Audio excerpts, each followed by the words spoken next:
Hi guys. How are you guys doing? I'm just coming back from work.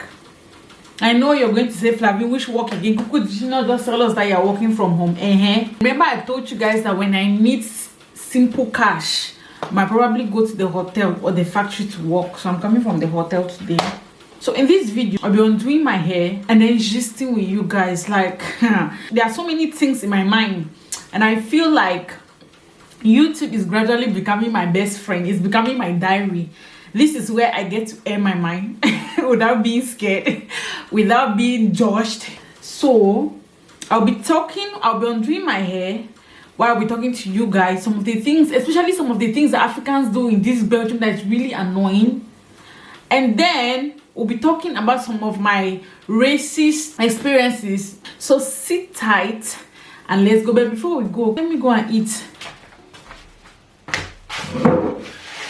So I'm having macaroni and sauce. So we're going to eat. But before I eat, I want to ask you, dear, have you eaten? Let me give you the advice that I gave myself some months ago. Before anything, no matter the problem, eat first. Eat first. Because it's only somebody who has energy and somebody who is alive has the opportunity to solve problems. It's only somebody that is alive can think of what to do for a better tomorrow. You need to stay alive first before you solve that problem. You need to stay alive before you think of that new idea. I'm going to eat now. You guys can join me if you want to. Or you can eat where you're eating. At the hotel, they give us food at the hotel. Oh. But because I still have an African tongue, I cannot eat those their things. I cannot. Like today, I ate just cucumber. It was not even up to one cucumber because they were just mixing some things, mixing meat and beer. What they cook meat mixed with beer, and then if you want to eat it, you can eat it with syrup or with sugar. Which kind of combination is that? Hey, me that came from a place where we eat fufu and eru, gara and eru, koki, kwakuko. How does this? Well, the Lord is my strength.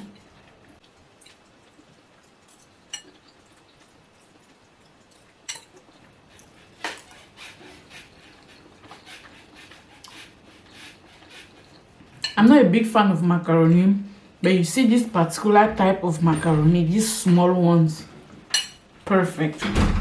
Anyway, my family members know that if you want to kill me or you want to put me in any society or if you want to eat me in witchcraft, you can only get to me via spaghetti sauce and chicken. Yes, that's like my favorite combination. If you want to get to Flavine, cook spaghetti sauce and chicken. And cold Fanta.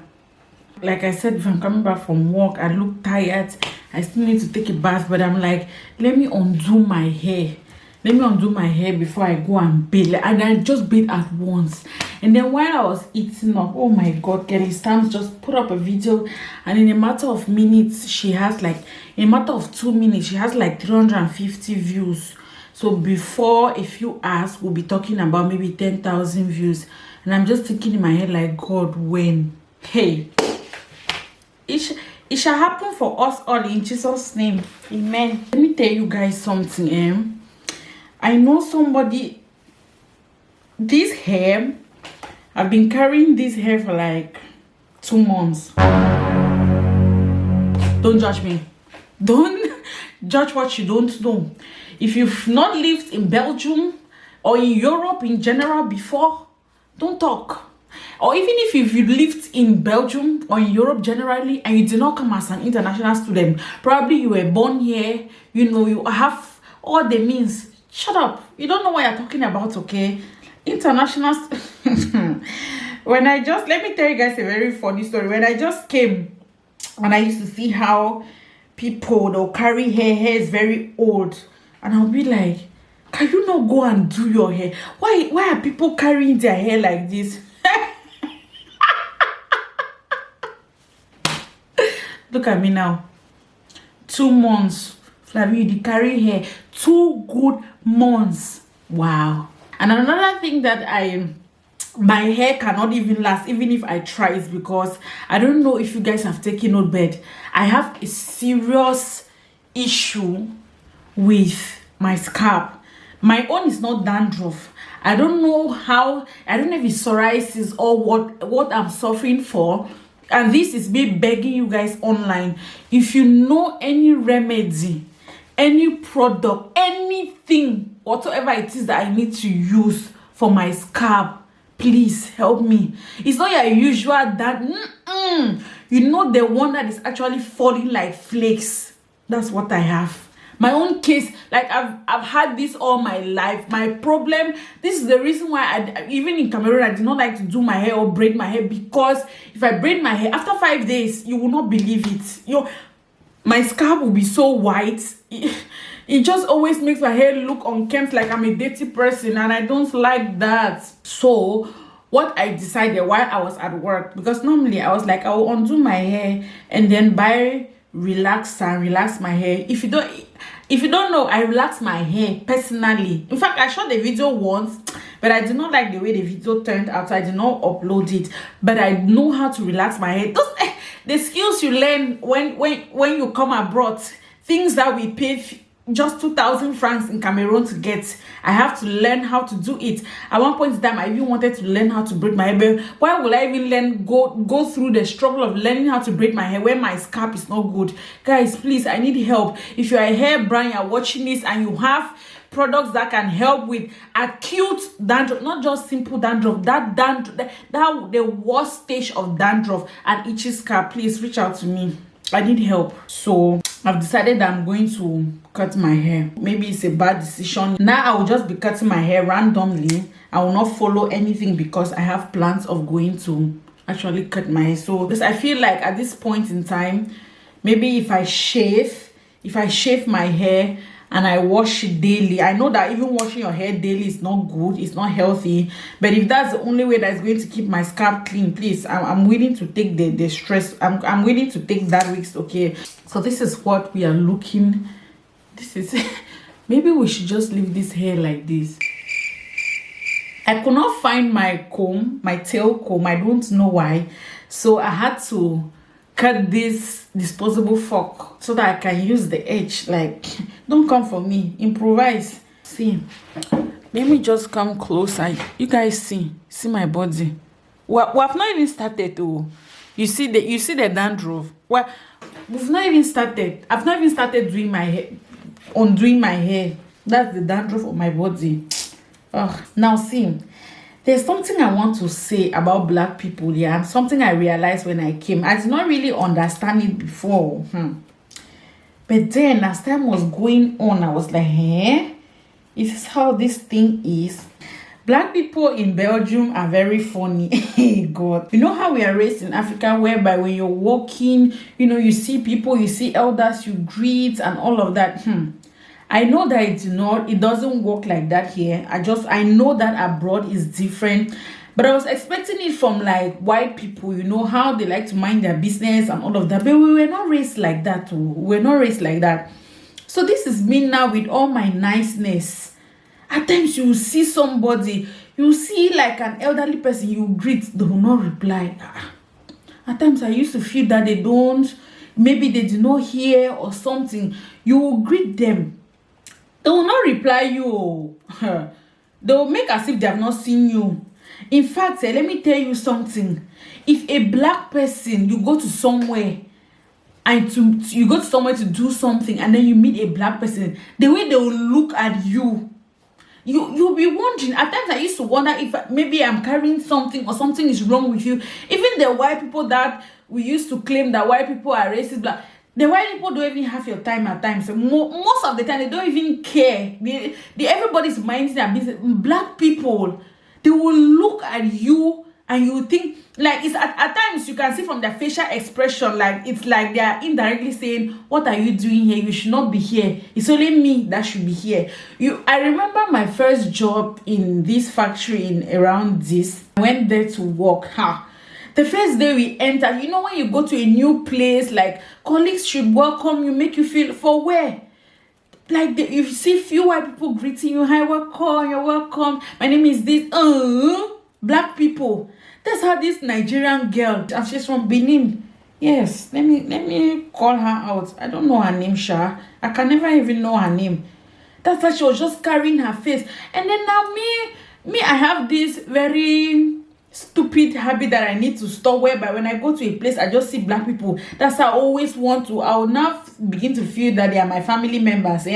I'll be like, hey, how are you? Fine, where are you coming from? I will want to ask so many questions. I learned the hard way that cuckoo, shut up and mind your business. Like, these people don't.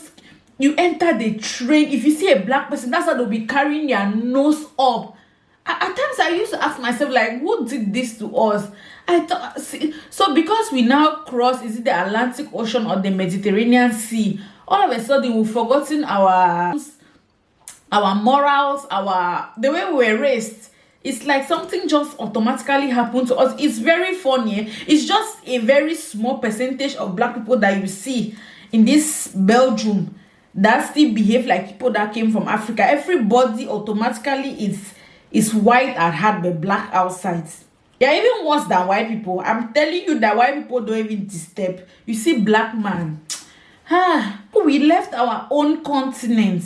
We are in a strange land. Instead, we should work together.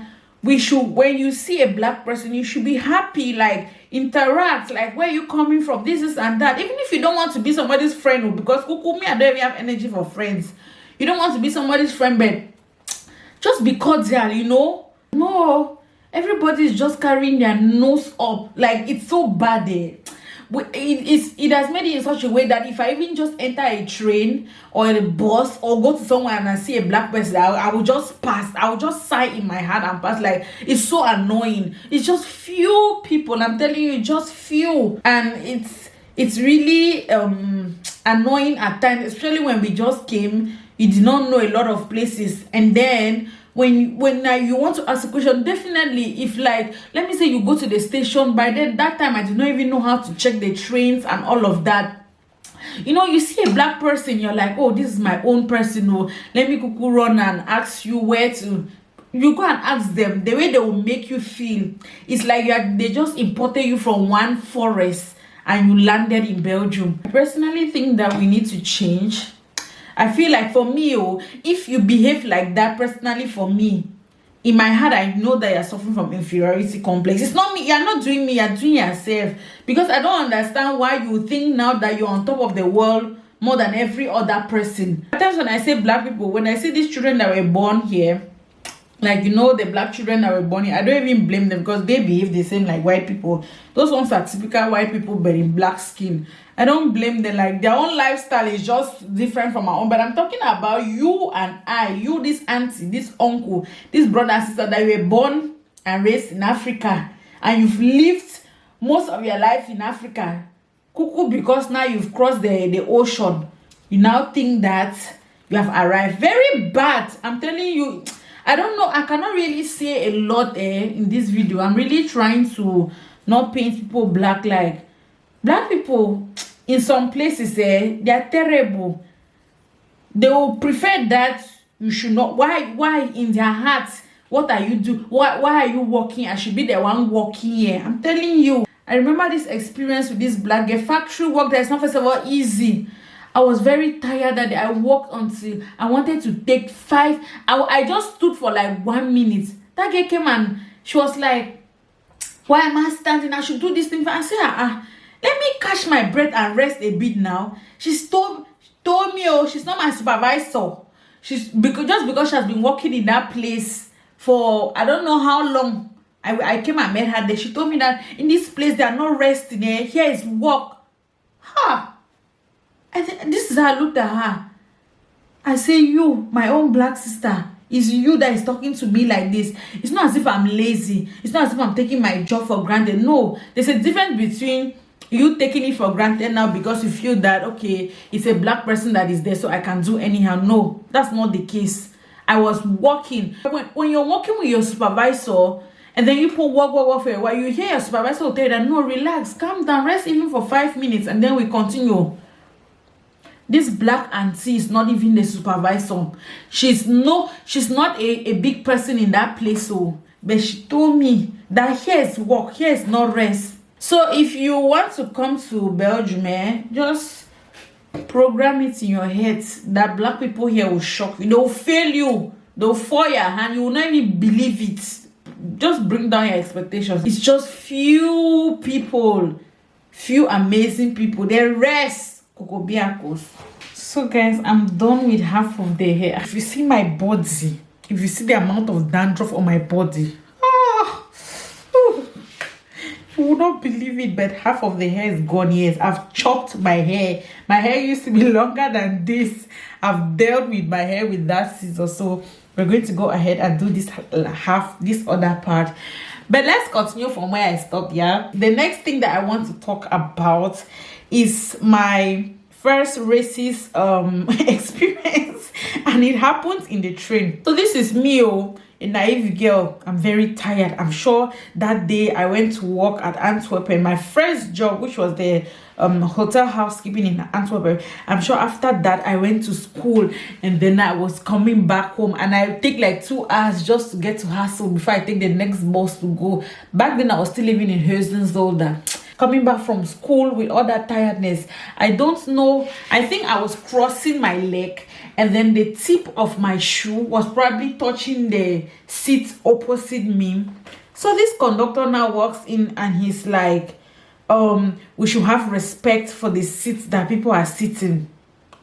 What did I do? I cannot be sitting and smashing the seat of the next person that needs to come and sit there. And then I told him, I was like, oh my God, I'm so sorry. I told him, I'm like, I didn't even know that the tip of my shoe was touching the next seat. I'm really sorry. I didn't take note. I'm just tired. It's not like I will carry my legs on purpose and put it on a seat where I know that another human being has to come and sit. I'm like, no. I mean, he's like, no, we are not supposed to do that. Do I know that he can give me a bill of 70 euros? Oga, be coming down now. 70 euros for what? 70 euros for the tip of my toe touching the next seat. He's like, yes, he can give me that. We should have respect. He was going off. I was just saying, I'm sorry. I did not want any wahala. See, I did not have 70 euros to give anybody at this point in time. And he just said it and then left. And this is me now. The train stops. And while I'm trying to go out, I see white children. See, you people don't know, when white people sit in the train, they carry their shoes and put on the seat. And I'm going to say one funny thing that some people may come for me. Most young Belgians that I know, they don't wash their shoes. So damn! Like, somebody can actually buy a very expensive shoe from Nike. You see a shoe that somebody has spent like 400 to 500 euros to wear that shoe until they will not wash it. Am I the only one? Please, they don't wash the shoe. Some Belgians, like, not all of them, some. I'm not saying all Belgians. Some Belgians, they don't wash that shoe. Now they'll sit in the train and carry those shoes and put. Like, you need to see how they sit in the train at times. They'll just sit and carry all their legs on their seat. And I'm going out now and I'm thinking, like, so this conductor did not see these people to tell them not to put their legs on. Before, I did not understand what was going on. And then when I was going home, I'm like, oh wow, so it's because I'm black. That's why you want to flex your muscles for me. Every day I enter the bus, the train, white children sit in the train and the buses, and their legs are all on top of the seat. At times they will even put their legs on a seat. You cannot even sit. You'll be standing. Their legs will be on a seat. No, conductors don't sit that one. Kuku, you saw a black girl. You want to come and intimidate me.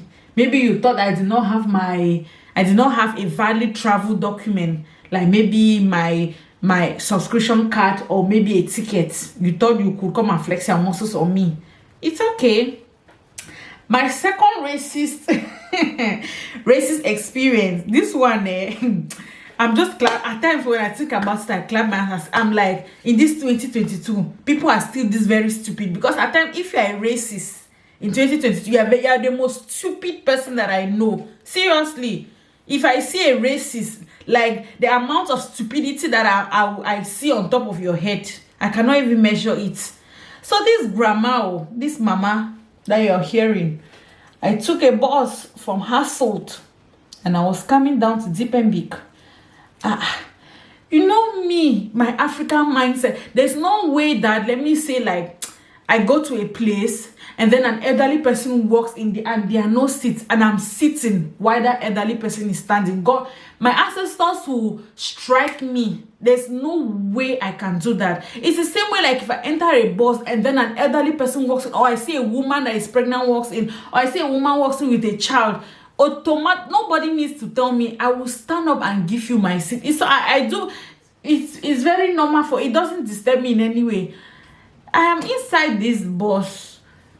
This grandma, we get to a certain stop, and you know people go out and people walk in. So a lot of people walked in, and so the seats were filled. And so while the bus was going, I saw her standing beside the door, struggling to hold, so that you can have balance and something like that. And I felt bad. And I pointed, I'm like, I stood up, I said, you can come and sit. Me, I'm young, I can stand. And by the way, where I'm going to is not far. It's just 10 minutes ride. I will get to my place. She was like, oh, no, it's okay. I was wondering. This one white girl just looked at me. She was like, because it didn't look nice. Like, I can obviously see that you are an elderly person. You are struggling. Why would you want to stand when I'm like, okay, maybe she doesn't want to. Maybe she's just stopping ahead. We were getting to stops and this mama was not stopping. The person that was sitting opposite me now stopped the next stop, and when he stopped, the next stop that was coming was my own stop. So immediately he stopped. Like after a few minutes, I just carried my bag and I was standing beside the door. I was just waiting, like, when you get to my stop, let me just get out of the bus and walk fast because I had things to come and do in the house. This is how I walked to the door of the bus, waiting for my stop. And then I see this grandma. She did not. Oh no, when we stopped, the person before me, when he went out, somebody walked in and sat on his space. So when we're getting to my stop, we're not yet at my stop. I left my seat now and I went to stand beside the door because see, immediately we get to my stop, I always just want to bounce out of the bus and vamoose to my destination. So when I got up now and I walked to the door waiting, this grandma that you people are seeing, she walked. I went and sat beside the boy that was sitting, the new guy that was sitting opposite me. She did not sit where I was. Where I'm sitting is 2 seats empty. Grandma did not sit. She sat beside somebody opposite my own seat. And I turned and look at her. I'm like, Coco, you said you were okay standing up. If probably you changed your mind, I'll understand. You waited for me to get up from my seat and go and stand at the door, then you go to sit. You didn't even sit where I was sitting. Let me say that this is one seat. There is another seat. There is a seat in front of me. There's another seat. So it's like we sit 1, 2, 1, 2. So we always face somebody. So this is where I'm sitting. I get up. There's another seat here. There's this seat. Grandma did not sit on my seat. She did not sit there. She sat beside somebody opposite where I was sitting. Grandma doesn't want to sit where a black person was sitting. I'm like, wow. I was just looking at her. Ha! She's lucky that I don't speak Dutch. I wanted to say something to her. I wanted to ask her some questions, but now I could not express myself well in Dutch. And she could not speak English. And she could not speak French either. I wanted to ask her some questions and make her go back home and think for a very long while. So you could, no, because it's me. I gave you my seat. You refused. You waited for me to get up and go. Hey, God. I was just shaking my head and going on. I'm like, yeah. Some people are, at times when they say racism, yeah, I don't think that it has anything to even do with the past. It's just people's mindset. Why am I even trying to blame white people for racism? Your own black African brothers in Belgium are acting worse than white racists. What are we saying? Even in Africa, there's racism. South Africa, is there no racism? Cameroon, let me just use my country. I come from the Anglophone region. I was living in Douala. Any little thing that you do on the road, what will Francophones call you? Le Bamendala. Is that not what they'll tell you? So this racism is everywhere. It was so annoying. We need to change. I just feel that racism is you. It's who you decided to be. It's not a particular place. Because even in Africa, there's racism. Small Douala, small Douala. Francophones by people will be, you just do any little thing, le bamendala. Hey guys, so I'm done doing my hair. Do you guys see my body? Oh, I butchered my hair. But to make you guys understand what I've been talking about, take a closer look. I know it's gross. Some people may not like to see this. It's disgusting. Let's look at my trouser. This is how bad. Why am I laughing? What's funny? Tell me what's funny. This is an illness. You need help. Guys, I need help. At this point in time, I need help. Any way that you can help me, please give me a solution.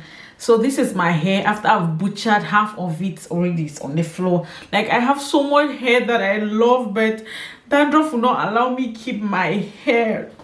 Dandruff will not let me keep my hair. This hair is going down. I'm already thinking in my head, maybe if I close tomorrow, I will rush to Antwerp to do this, to shave my hair. Okay, I can't anymore. But it's just hair. It's going to grow. At what point in time, the hair is gonna grow. So I'm not feeling bad. If the hair could grow, is this not the first time I'm cutting my hair? I've been shaving my hair. Okay, I'm just going to do something simple. No coloring, just my dark hair. No coloring, nothing else attached to it. Okay, just my hair. Just cut maybe a line, and that's all I need to just keep bottle and sew. Just make me look neat. Yeah, that's really it. And per my stories, same. Let me tell you guys something. If it just comes to my stories in this Belgium, my stories are so many. I feel like one video cannot contain all my stories. So as I vlog and go about my day, my stories will get better. I think I would maybe be telling these stories, picking one or two instances and telling you guys the stories, but I'm just preparing you guys. I'm not scaring you. I'm just preparing your mind that it's not all rosy out here. Okay, you gotta be prepared. I'm one person that I always say that I was already prepared mentally. Like, racism cannot get to me. Like, racism cannot even get to me. Like, I know where I'm coming from. I know where I want to go. I know where I'm going actually, and I know what I want to achieve. So racism was not one thing that was in my dictionary. So whether you're a racist or you're not a racist, that one is your business. Like I said, any racist is a very stupid person. It means you don't have any sense. So if I see you exhibiting any racist attributes or racist behaviors, I just look at you as a stupid person. You and a madman roaming the streets of Douala, Cameroon. There's no difference. So that's why I chose to see you. So yes, guys, let me go ahead and wash my hair and we close this video. Hi guys, so I washed my hair already and I'm just going to let it air dry because I don't have a hand dryer to dry my hair. So I'm just going to let it dry up and we go to bed. I'm already changed. Anytime from now I'm going to sleep. It's already 8:43, but it's still shining outside. It's still clear as if it's not night. So thank you guys so much for watching my video. If you enjoyed, let me know the point where you enjoyed. This video is by no means to slam anyone, talk shit about anyone. Okay, I'm just sharing my personal experiences. No slander, no fighting, nobody should feel attacked. No, it's not like that. It's just me sharing my personal experiences. And also I wanted to say that one thing I'm learning as of now is to enjoy the moment. I'm one person that I feel like if I've not attained goals, like I said myself, like I want to have this, I want to have this, and if I've not reached that point, I tend to feel really sad, and which is not supposed to be that. I'm supposed to learn how to enjoy the process. Like since I came abroad, I'm not really like the happiest person because I just believe that I want to hit this milestone, I want to have this in my account, and if I don't have that, I feel sad. So which I feel like I'm just asking myself, why? If I slum and die today, my own is finished. I will not enjoy this life because I've not attained goals. No.